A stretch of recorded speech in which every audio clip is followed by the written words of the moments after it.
तो आज हम पढ़ने वाले हैं chapter number first 9th class का हमारे आसपास के पदार्थ। तो मैटर इन आवर सराउंडिंग, हमारे आसपास आपको जो भी चीज़ें दिखाई देती है अपने आसपास, वो सारी चीज़ें क्या होती है, पदार्थों से बनी होती है। कोई भी चीज़ XYZ कोई भी चीज़ हो आपके पास आसपास, वो सारी चीज़ें किसी न किसी पदार्थ से बनी हुई है। तो आइए हम पढ़ते हैं आगे। अपने चारों ओर नज़र दौड़ाने पर हमें विभिन्न प्रकार की वस्तुएं नज़र आती हैं। तो चारों तरफ जब अपन देखते हैं तो कई प्रकार की वस्तुएं हमें नज़र आती हैं, जिनका आकार, आकृति और बनावट अलग अलग होता है। इस विश्व में प्रत्येक वस्तु जिस पदार्थ से बनी होती है उसे वैज्ञानिक ने पदार्थ नाम दिया है। जिस सामग्री से बनी होती है उसे वैज्ञानिक ने पदार्थ नाम दिया। तो वैज्ञानिक लोग क्या कहते हैं, कोई भी चीज़ है जिस चीज़ से वो बनी हुई है, मान लो कोई चेयर है वो प्लास्टिक से बनी हुई है, तो उसका पदार्थ क्या है, उसमें वो किस सामग्री से बनी हुई है, जिस सामग्री से बनी हुई है उसे क्या कहते हैं, पदार्थ कहते हैं। जिस हवा में हम सांस लेते हैं और भोजन हम खाते हैं, पत्थर, बादल, तारे, पौधे एवं पशु, यहाँ तक कि पानी की एक बूंद या रेत का एक कण, ये सभी पदार्थ हैं। तो ये सभी वस्तुएं जो हैं, ये सभी चीज़ें जो हैं जिनका मैंने नाम लिया, तारे, पौधे, पशु, पत्थर, कोई भी चीज़ जो आपको दिखाई देती है, सभी किसी न किसी पदार्थ से बनी हुई है। मतलब ये कोई ना कोई पदार्थ है। ध्यान देने योग्य बात यह भी है कि ऊपर लिखी सभी वस्तुओं का द्रव्यमान होता है। तो ऊपर लिखी सभी वस्तुएं मतलब पदार्थ का क्या होता है, द्रव्यमान होता है। ठीक है, कोई भी चीज़ है, कोई भी चीज़ जिस पदार्थ की बनी हुई है उस पदार्थ का कुछ ना कुछ द्रव्यमान होता है, और ये कुछ स्थान आयतन घेरती है। और ये जो पदार्थ होता है कुछ ना कुछ स्थान घेरता है। प्राचीन काल से ही मनुष्य अपने आसपास को समझने का प्रयास करता रहा है। भारत में प्राचीन दार्शनिकों ने पदार्थ को 5 मूल तत्वों में वर्गीकृत किया है। इसे पंच तत्व कहा गया है। तो मूल दार्शनिक जो थे, पुराने ज़माने के जो लोग थे, उन्होंने जो पदार्थ है, जो पूरी सृष्टि का, उसे 5 भागों में, 5 मूल तत्वों में वर्गीकृत किया है, जिन्हें हम पंच तत्व के नाम से भी जानते हैं। ये पंच तत्व हैं वायु, अग्नि, पृथ्वी, जल और आकाश। ये इन्हें पंच तत्व के नाम से जाना जाता है। कहते हैं इन्हीं से अपना शरीर भी मिलकर बना होता है। वायु जो कि अपन श्वास में लेते हैं, पृथ्वी जो कि अपन भोजन ग्रहण करते हैं, भोजन के अंदर क्या होता है, पृथ्वी द्वारा प्रदत्त, मतलब पृथ्वी द्वारा उत्पन्न चीज़ें होती है। जो अनाज वगैरह होता है वो पृथ्वी से हमें मिलता है, तो पृथ्वी को हम उस स्थान पर मान सकते हैं। अग्नि है, हमारे अंदर एक गर्मी होती है, हमारा तापमान जो होता है वो थोड़ा ज़्यादा होता है आसपास के एनवायरनमेंट से, 37 डिग्री टेम्परेचर, तो उससे हम अग्नि मान सकते हैं। जो हम भोजन करते हैं उनसे भी अपन को ऊर्जा मिलती है। ठीक है, जैसे कोई वाहन है उसमें ईंधन डाला जाता है जो जलता है और ऊर्जा प्रदान करता है, इसी प्रकार से जो अपन भोजन करते हैं वो हमारे लिए ईंधन का कार्य करता है।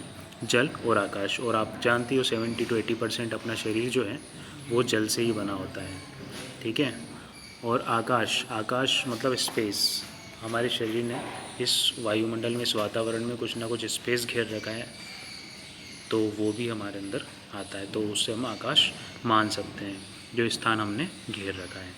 इनके अनुसार इन्हीं पंच तत्वों से सभी वस्तुएं बनी होती हैं।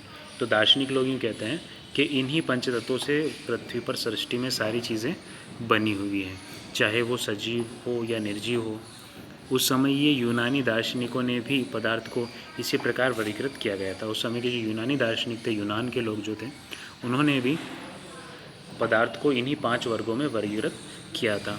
आधुनिक वैज्ञानिकों ने पदार्थ को भौतिक गुणधर्म एवं रासायनिक प्रकृति के आधार पर 2 प्रकार में वर्गीकृत किया है।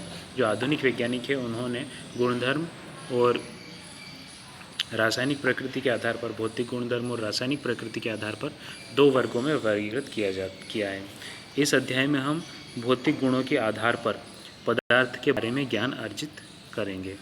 पदार्थ के रासायनिक पहलुओं को आगे के अध्याय में पढ़ेंगे और रासायनिक पहलुओं को आगे पढ़ेंगे। इस लेसन में अपन पदार्थ की एक ही प्रकृति, जो कि भौतिक गुण होते हैं, उन्हीं के बारे में अध्ययन करेंगे। तो आइए जानते हैं पदार्थ का भौतिक स्वरूप क्या है। पदार्थ कणों से मिलकर बना होता है। तो जो पदार्थ होते हैं वो छोटे छोटे कणों से मिलकर बने होते हैं। ठीक है, कोई पदार्थ आपको दिखाई दे रहा है, उसे तोड़ा जा सकता है, तोड़ तोड़ के छोटे छोटे कणों में उसको परिवर्तित किया जा सकता है। तो इस तरह से हम कह सकते हैं कि कोई पदार्थ है वो छोटे छोटे कणों से मिलकर के बना होता है। बहुत समय तक पदार्थ की प्रकृति के बारे में दो विचारधाराएं प्रचलित थीं। एक विचारधारा का यह मानना था कि पदार्थ लकड़ी के टुकड़े की तरह सतत होते हैं, परंतु अन्य विचारधारा का मानना था कि पदार्थ रेत की तरह कणों से मिलकर बने होते हैं। आइए इस क्रियाकलाप के द्वारा कार्य के पदार्थ के स्वरूप के बारे में निर्णय करें कि ये सतत होते हैं या कणों से मिलकर बने होते हैं। तो जो पदार्थ होते हैं, तो दो विचारधाराएं पहले के टाइम पे प्रचलित थी। एक विचारधारा का मतलब ये था कि पदार्थ जो होता है एकदम प्लेन होता है, उसमें कोई कण नहीं होते, और दूसरी विचारधारा थी कि छोटे छोटे कण जो होते हैं, जो रेत के जैसे रेत के कण हम मान सकते हैं, उनसे मिलकर के कोई पदार्थ बना होता है। तो क्रियाकलाप के माध्यम से अपन इसको समझने की कोशिश करेंगे। और ये पुराने समय की विचारधारा थी, वर्तमान में ऐसा कुछ नहीं, वर्तमान में थोड़ा अलग है, जो कि हम आगे जानेंगे। क्रियाकलाप नंबर 1.1।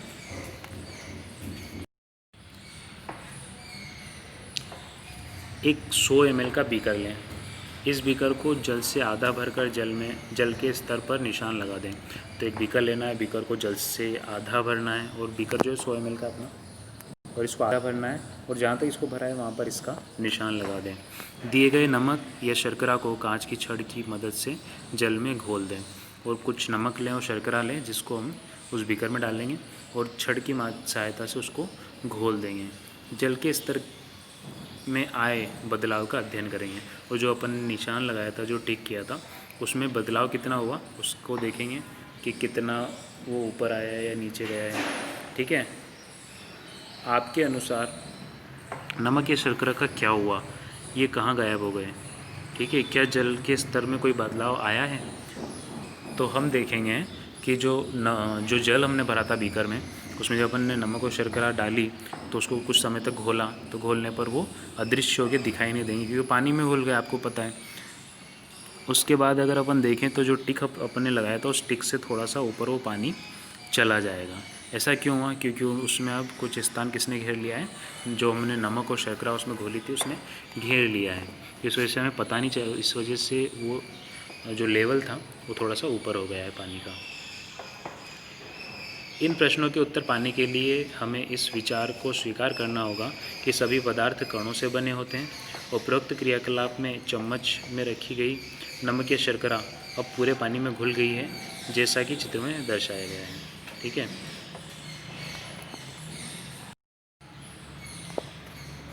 और इससे हमें ये पता चलता है कि जो कोई भी पदार्थ होता है वो कणों से मिलकर बना होता है। अगर कणों से मिलकर बना नहीं होता तो जो अपने शक्कर या नमक पानी में डाला तो वो दिखाई देता, और पानी में डालने से क्या हुआ, उसके छोटे छोटे कण थे वो पानी में घुल गए। इससे हमें पता चलता है कि वो छोटे छोटे कणों से मिलकर बना था और वो अब घुल चुके हैं।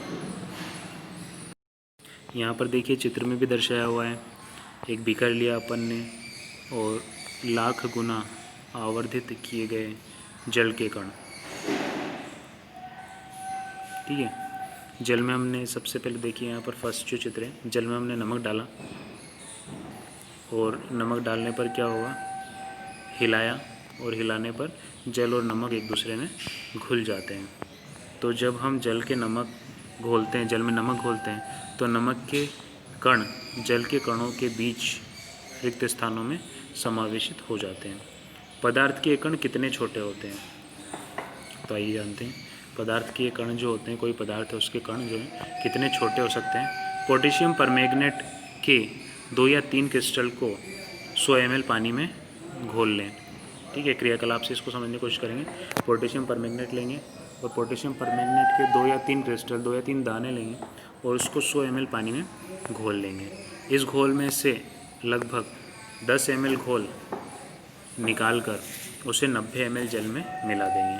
तो इस घोल में से क्या करेंगे, 10 ml घोल को अपन निकालेंगे और उसे 90 ml जल में मिला देंगे। तो अपन ने क्या किया, समझने की कोशिश करना, थोड़ा सा ध्यान देना है यहाँ पर। पोटेशियम परमैंगनेट के 2 या 3 क्रिस्टल लिए 100 ml पानी में उसको घोल दिया। इस घोल में से क्या किया, 10 ml लिया। इस जो सॉल्यूशन अपने को अब मिला 100 ml का क्रिस्टल मिलाने पर, उसमें से ओनली कितना लेंगे अपन, 10 ml लेंगे, और उसे निकाल कर 90 ml जल में मिला दिया। एक दूसरे बीकर में अपन ने जल लिया 90 ml, उसमें कुछ नहीं मिला हुआ था, उसमें अपन ने वो 10 ml जो जल था वो उसमें मिला देते हैं। फिर उपरोक्त घोल में से 10 ml निकाल कर उसे भी 90 ml जल में मिला देते हैं। अब क्या जो अपन ने 90 ml जल में 10 ml घोल मिलाया था, उसमें से भी अपन क्या करेंगे 10 ml लेंगे और 10 ml लेकर के अन्य बीकर के शुद्ध 90 ml जल में, जिसमें कुछ मिक्स नहीं है भी, उसमें उसको भी मिला देंगे। इसी प्रकार इस घोल को 5 से 10 बार तक तनुकृत करते हैं। तो 5 से 10 बार ये प्रक्रिया अपन दोहराते हैं। क्या जल अब भी रंगीन है? तो अपन देखते हैं कि क्या जल अब भी रंगीन है। तो देखिए पोटेशियम परमैंगनेट जो है जब जल में मिलाया जाता है तो उसका कलर बदल जाता है। ठीक है, तो यहाँ पर आप देख सकते हो चित्र में 100 ml शुद्ध जल था जो कि नीले रंग का आपको दिखाई दे रहा है। इसमें अपन ने 2 या 3 क्रिस्टल पोटेशियम परमैंगनेट मिलाया। पोटेशियम परमैंगनेट मिलाने पर आप देख सकते हो यहाँ पर कलर चेंज हो चुका है। इसमें से अपन ने एक परख नली में 10 ml सॉल्यूशन लिया, उस सॉल्यूशन को दूसरे बीकर में साफ जल लेकर के मिलाया। तो अब यहाँ पर अगर आप देखोगे तो दूसरे बीकर में जो रंग है वो थोड़ा सा चेंज हो चुका है, डाइल्यूट हो चुका है, कम हो चुका है। ठीक है, तो यहाँ पर ये जो रंग है अपना ये थोड़ा सा डाइल्यूट हो चुका है, ये यहाँ पर। नेक्स्ट आप देखोगे अगर तो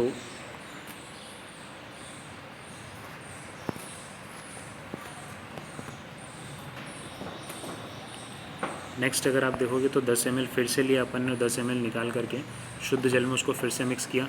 तो अब देखिए कलर और कम हो चुका है। उसके बाद फिर से अपन ने उसमें से 10 ml लिया और 10 ml निकाल के फिर से दूसरे में डाला। तो अब आप लास्ट में आते आते 4-5 बार जब ये प्रक्रिया दोहराओगे तो आप पाओगे कि जल का जो रंग है, कलर है, वो बहुत ही लाइट हो चुका है, बहुत ही कम हो चुका है। ठीक है,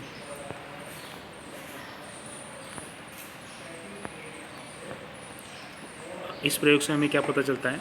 यह प्रयोग दर्शाता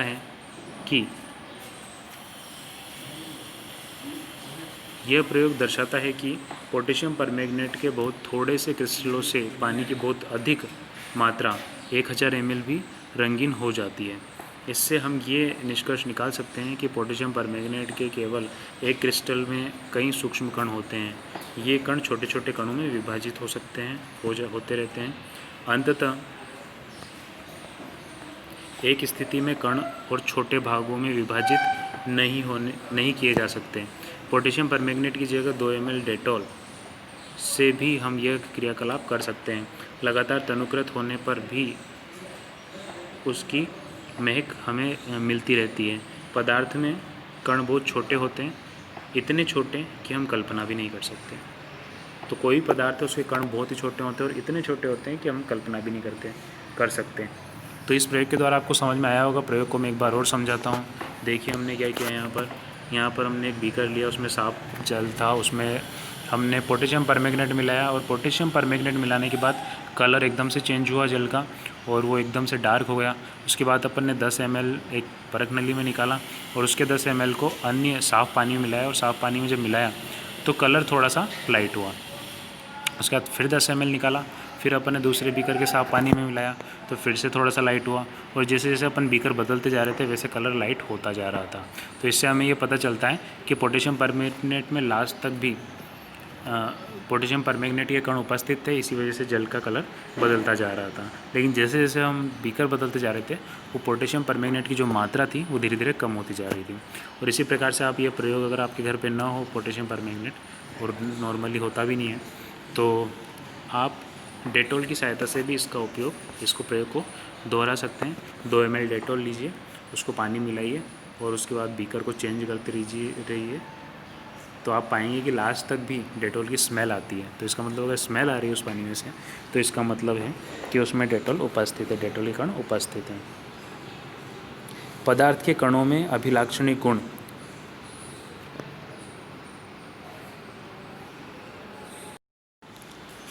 पदार्थ के कणों के बीच रिक्त स्थान होता है। तो पदार्थ के कणों के अभिलाक्षणिक गुण पढ़ते हैं अपन। कोई पदार्थ है जो कि कणों से मिलकर के बना होता है। ये कण किस प्रकार से व्यवस्थित होते हैं, आइए उसके बारे में जानते हैं। पदार्थ के कणों के बीच रिक्त स्थान होता है। तो पदार्थ के कण जो हैं, जो आपस में कोई पदार्थ आपको दिखाई दे रहा है तो उसके कण आपस में जुड़े हुए हैं, उन सभी कणों के बीच में रिक्त स्थान भी पाया जाता है थोड़ा थोड़ा। क्रियाकलाप 1.1 में और 1.2 में नमक, शर्करा, डेटॉल और पोटेशियम परमैंगनेट के कण समान रूप से पानी में वितरित हो गए। इसी प्रकार जब हम चाय, कॉफ़ी, नींबू पानी बनाते हैं तो एक पदार्थ के कण दूसरे पदार्थ के कणों में के रिक्त स्थानों में समावेशित हो जाते हैं। यह दर्शाता है कि पदार्थ के कणों के बीच पर्याप्त रिक्त स्थान होता है। तो अपन कोई भी चीज़ जब जैसे अपन ने पानी में नमक मिलाते हैं या शर्करा मिलाते हैं तो वो कण जो हैं वो उस पदार्थ के कणों के बीच में एडजस्ट हो जाता है। और एडजस्ट होने का मतलब ये है कि इसका मतलब ये है कि उस पदार्थ के बीच में पहले से रिक्त स्थान था, तो जो हमने नया पदार्थ मिलाया वो उसके कण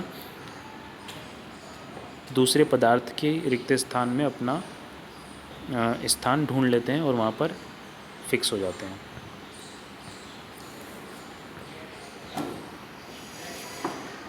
ठीक है बच्चों, आज के लिए इतना ही। आगे का देखते हैं फिर कल। पदार्थ के कण निरंतर गतिशील होते हैं, यहाँ से अपन कल पढ़ेंगे। आप इसको पढ़ना, दोहराना। कोई भी प्रॉब्लम हो, कोई भी समस्या हो, कोई भी प्रश्न हो तो आप कमेंट करें और आपका आंसर ज़रूर दिया जाएगा। Thank you.